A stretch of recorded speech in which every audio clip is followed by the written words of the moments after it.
All right, so today we're going to be diving into some serious healthcare drama. Oh, yeah.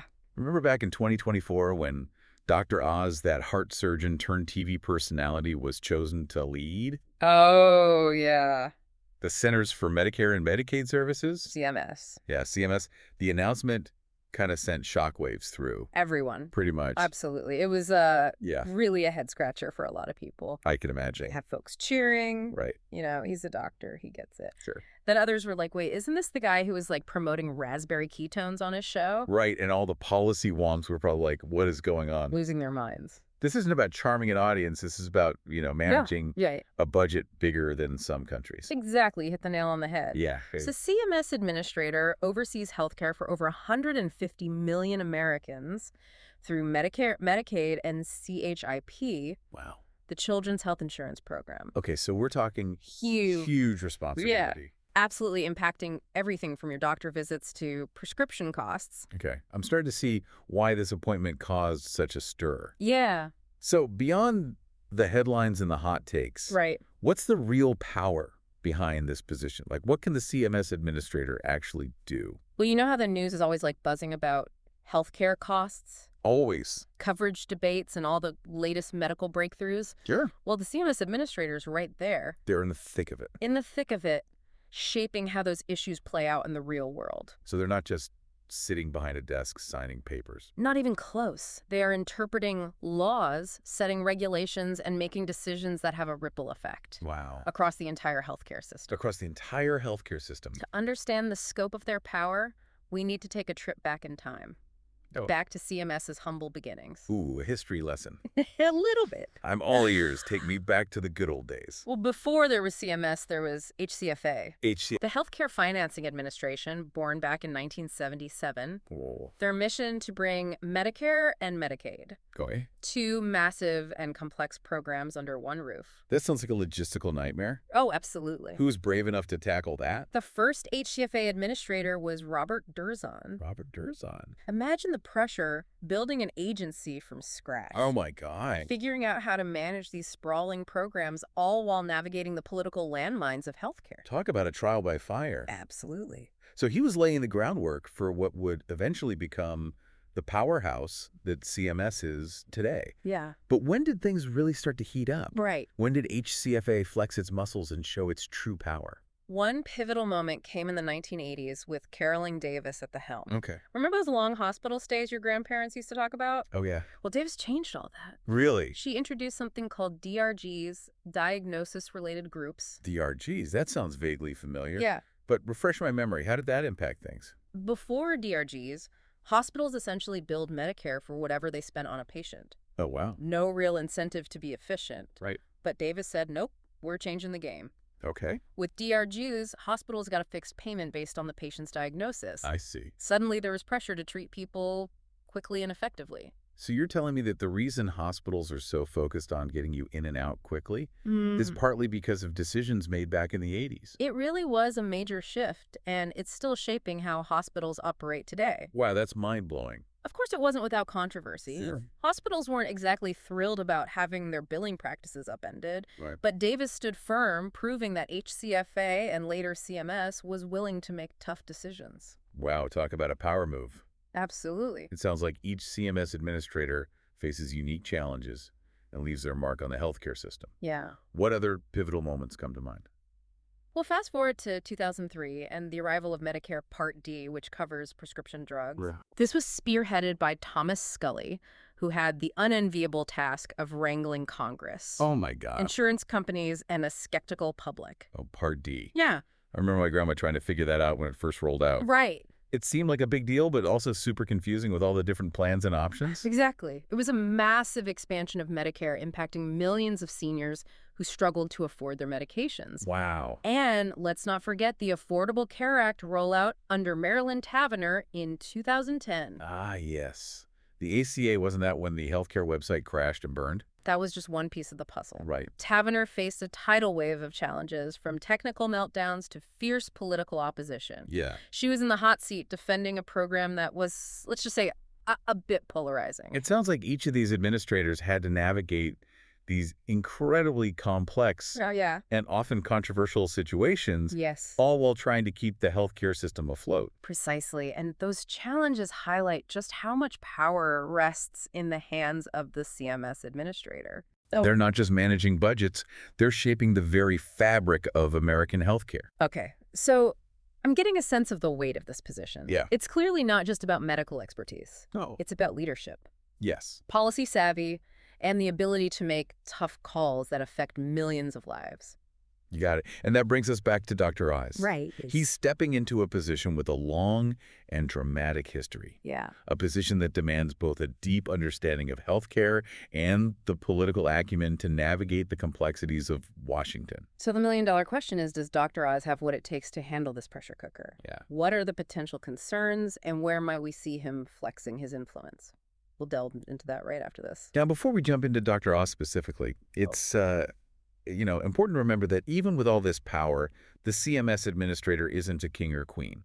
Right. They can't just wave a magic stethoscope and make all our healthcare woes disappear. Right. So what are the limits to their power? Well, they operate within a framework set by Congress and the president. Okay. They can't just ignore laws or spend money that hasn't been allocated. They're constantly balancing what they want to do Right. with what they're allowed to do. So no matter how persuasive or charming Dr. Oz might be, he can't just waltz in and say free healthcare for everyone. Exactly. There are rules, budgets, and political realities to contend with. Exactly. And this is where it gets interesting. Within those constraints, there's still a lot of room to maneuver. Okay. Remember how we talked about those past administrators shaping healthcare with DRGs and Part D? Yeah. That's because they have significant power in interpreting legislation and allocating resources. Okay, I'm intrigued. Tell me more about how those levers of power actually work. Well, think about it. Laws are often written in broad strokes, leaving room for interpretation. Okay. How the CMS administrator chooses to interpret a law can have huge implications. So it's like they're a judge, but for healthcare policy. In a way, yes. They have to decide how to translate the sometimes vague language of a law into specific rules and regulations that hospitals, insurers, and providers have to follow. And depending on their interpretation, they can nudge healthcare in a certain direction. Precisely. They can prioritize certain types of care, encourage certain treatment approaches, or incentivize providers to adopt new technologies. It's all about setting the tone and direction for the entire healthcare system. That's pretty powerful stuff. It is. And what about the budget? How much control does the CMS administrator have over that? Oh, the budget is a huge part of their power. Mhm. CMS manages trillions of dollars, and the administrator has a significant say in how that money is spent. So they could choose to pump more money into rural hospitals or invest heavily in telehealth, Yeah, or maybe even shift funds to focus on preventative care. exactly. Those decisions have a ripple effect impacting everything from access to care to the types of treatments that are available. And let's not forget about the power of the bully pulpit. Right. The CMS administrator has a national platform. Absolutely. They can use that platform to advocate for certain policies, shape public opinion, and put pressure on Congress to act. So it's not just about managing healthcare. Right. They're also shaping the national conversation around healthcare. Yeah. Okay, so we've established that the CMS administrator has real power, even if it's not absolute. Yeah. But how does all of this relate to Dr. Oz? What are the specific areas where we might see him trying to exert his influence? Well, one area to watch is his stance on Medicare Advantage. Okay. It's a program that lets private insurers offer Medicare plans, and it's gained a lot of traction in recent years. I've heard a lot about Medicare Advantage lately. Yeah. Some folks seem to love it, others are more skeptical. Where does Dr. Oz fall on that spectrum? He's expressed support for Medicare Advantage in the past, even suggesting that it should be the default option for Medicare beneficiary. Wow, that would be a pretty big change. Uh. What are the potential implications of such a move? Well, proponents of Medicare Advantage argue that it gives people more choices and can often lead to lower costs. But critics worry that it could lead to the privatization of Medicare and restrict access to certain doctors and hospitals. So it's a pretty contentious issue. Oh, yeah. If Dr. Oz tries to push Medicare Advantage, he's likely to face some serious pushback. Definitely it'll be a battle, and how he handles it will tell us a lot about his leadership style and his priorities. Okay, so Medicare Advantage is one area to watch. What about Medicaid?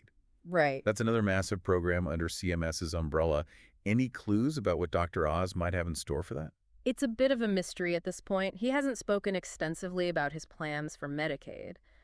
But given his conservative leanings, some speculate that he might be open to ideas like work requirements or stricter eligibility criteria. Those have been pretty controversial topics, haven't they? Yeah. A lot of states have tried to implement work requirements, and it's often been met with legal challenges. You're right, it's a minefield. And if Hmm. Dr. Oz steps into it, he's bound to stir up some controversy. All right, so we've got potential flashpoints with Medicare Advantage and Medicaid. Right. What about the Affordable Care Act? Okay. That's another big one that CMS oversees. That's a fascinating one. Dr. Oz has been critical of the ACA in the past, but he's also said that he supports the goal of expanding health insurance coverage. It's unclear how he'll try to reconcile those seemingly opposing views. Maybe he'll try to find some common ground or focus on areas where there's more bipartisan support, Right. like tackling the issue of sky-high drug prices, for example. That's certainly a possibility. Drug pricing is a major concern for people across the political spectrum, and it could be a way for Dr. Oz to build bridges and make progress. So we've got a lot of questions and not a lot of answers right now. Yeah. It's still early days, and we'll have to wait and see how Dr. Oz chooses to wield his power as CMS administrator. It's a wait-and-see situation, but one thing's for sure, all eyes will be on him. Right. The decisions he makes will impact the American healthcare system for years to come. And given what we've learned about the legacy of past CMS administrators, Right. we know that this isn't just a figurehead position. No. The person in charge of CMS has the potential to make a real impact, for better or worse. Absolutely. The stakes are high. So the question on everyone's mind is, should we be concerned about Dr. Oz leading CMS? Right. To answer that, we need to look beyond the celebrity doctor persona and examine his qualifications, his past statements, and what they might reveal about his approach to healthcare policy. Okay, let's dig into that. What are the red flags and what are the glimmers of hope? So should we be hitting the panic button about Dr. Oz at the helm of CMS? Well, I understand why people are apprehensive. He's a heart surgeon, yes. Right. But managing a behemoth like CMS is a totally different thing. It requires navigating policy, budgets, regulations. Yeah. It's not just offering medical advice on TV. And that's where the skepticism comes in, right? Yeah. A lot of people remember him promoting those miracle weight loss products. Right. The ones that landed him in hot water with Congress a few years back. That Senate hearing was quite a spectacle. Yeah. He was accused of giving misleading advice and even profiting from products that didn't deliver on their claims. And that's what's making people nervous. Right. They're worried he might be more drawn to flashy headlines than sound policy. The concern is that he might prioritize, personal beliefs or pet projects over the needs of the millions who depend on these programs. So it's a tug of war. Yeah. On one side, you've got folks saying, hey, he's a doctor, he must know something about healthcare. Right. But on the other side, you have folks saying, hold on, running a government agency is a completely different ballgame. It's a valid concern, and it's not just about his medical background, Right. but also his lack of experience in government and policy. He's never held an elected office or worked within a large bureaucracy like CMS. So he's going from a TV studio to a maze of cubicles and red tape. You could say that it's a steep learning curve for anyone, Yeah. let alone someone accustomed to the spotlight. Okay, so there are definitely reasons to be cautious. But let's play devil's advocate for a moment. Is there anything in his background that suggests he might actually be a good fit for this job? Well, one thing that stands out is his charisma and communication skills. Sure. He's clearly adept at connecting with people, explaining complex topics in an understandable way, and making health information engaging. Yeah, he was a popular TV personality for a reason. People found him relatable and trustworthy. Right, and that could be an asset in this role. Okay. He'll need to build relationships with Congress, Yeah. advocate for his policies, communicate effectively with the public. And perhaps his outsider status could be an advantage in some ways. It's possible. Maybe he'll bring fresh perspectives. Yeah. A willingness to shake things up. He might not be bound by the same old ways of doing things. Right. And could be more inclined to challenge the status quo. So it's not all doom and gloom. Right. There are some potential positives. There are. But ultimately, it comes down to whether he can translate his skills and personality into effective leadership at CMS. Precisely. Yeah. And that remains to be seen. We need to watch closely, pay attention to his actions, and hold him accountable for the decisions he makes. So what does all this mean for you, our listener? What Well, should you be considering as this all unfolds? I think this situation really underscores the fact that healthcare policy is incredibly complex, and the decisions made at CMS have a direct impact on all of us. Yeah, it's not just abstract ideas or political battles. Right. It's about real people, seniors on Medicare families, on Medicaid children, who rely on CHIP. It's about access to care, the quality of that care, and the financial sustainability of these vital programs. So even if you don't watch Dr. Oz's shows, you should be paying attention to what he does at CMS. Absolutely. It's crucial to stay informed, engage in the conversation, and let your elected officials know what matters to you when it comes to healthcare. Because at the end of the day, it's our health that's at stake. Well said. And on that note, I think we've reached the end of our deep dive. We've covered a lot of ground today, from the history of CMS to the powers of the administrator to the potential challenges and opportunities facing Dr. Oz. It's been a really fascinating exploration. Yeah. Hopefully you, our listener, are now equipped with the knowledge and insights to navigate this new chapter in American healthcare. Absolutely. Here's one last thought to ponder.